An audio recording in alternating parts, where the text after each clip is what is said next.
সকলেই লক্ষ্য করেছি যে বেশ কিছু বিষয়ে আলোচনা আসলে শেষ হয়েছে। এগুলো একটি মাত্র বিষয়ে গতকাল যেটার আলোচনা শেষের দিকে আমরা এক জায়গায় এসেছি, সেটার একটা লিখিত ভাষ্য আপনাদেরকে দেওয়া হবে। সেটা হচ্ছে সংসদে নারী প্রতিনিধিত্বের প্রশ্ন।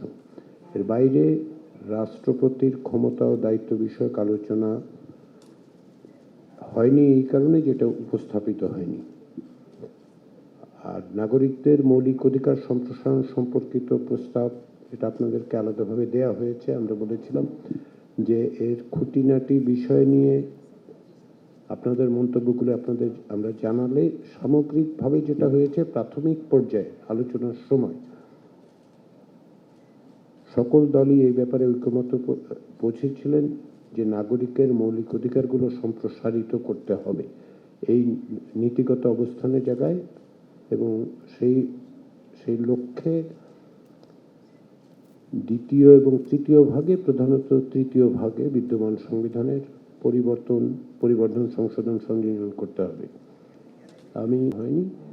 পাশাপাশি আপনারা প্রতিবেদনে যা ছিল সংবিধান সংস্কার কমিশনের, সেগুলো বিস্তারিতভাবে বাংলাদেশ জাতীয়তাবাদী দলের পক্ষ থেকে তাদের সুস্পষ্ট সুপারিশ, পরামর্শ, যেখানে তারা একমত সেটা একমত বলেছেন, যেখানে কি কারণে একমত নয় সেটাও জানিয়েছেন।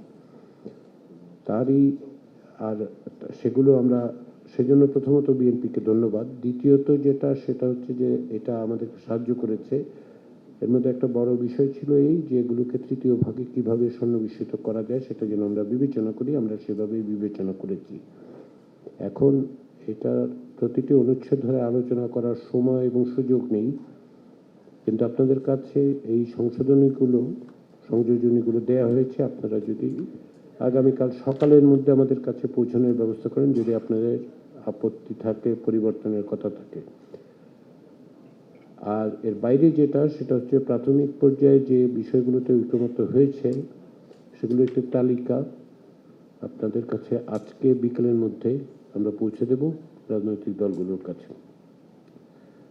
আর আলোচনাটা আমরা দ্রুত গতিতে অগ্রসর করতে হবে আজকে বিকেল সন্ধ্যা পর্যন্ত, বা যদি প্রয়োজন হয় আরও কিছুটা দীর্ঘমেয়াদে, এবং কালকে আমরা সমস্তটা তৈরি করে যাতে একটা সকলের কাছে গ্রহণযোগ্য ঐকমত্যের জায়গাগুলি চিহ্নিত করা আছে এরকম একটি সনদ আমরা সকলের হাতে তুলে দিতে পারি।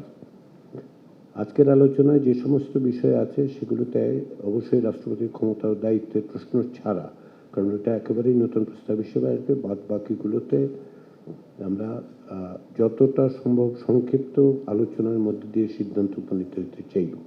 সে ব্যাপারে আপনাদের সহযোগিতা দরকার, যেমনটি আপনারা এই প্রক্রিয়ার গোড়া থেকেই করে আসছেন। আমরা সেই প্রচেষ্টা অব্যাহত রাখবো। সবাইকে ধন্যবাদ।